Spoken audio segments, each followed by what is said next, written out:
रउआ चरणन में करी प्रणाम राम जी। हमारे बक्सर बना दिहनी धाम राम जी।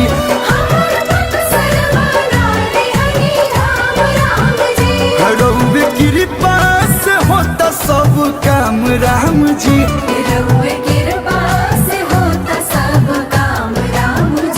हमारे बक्सर बना दिहनी धाम राम जी।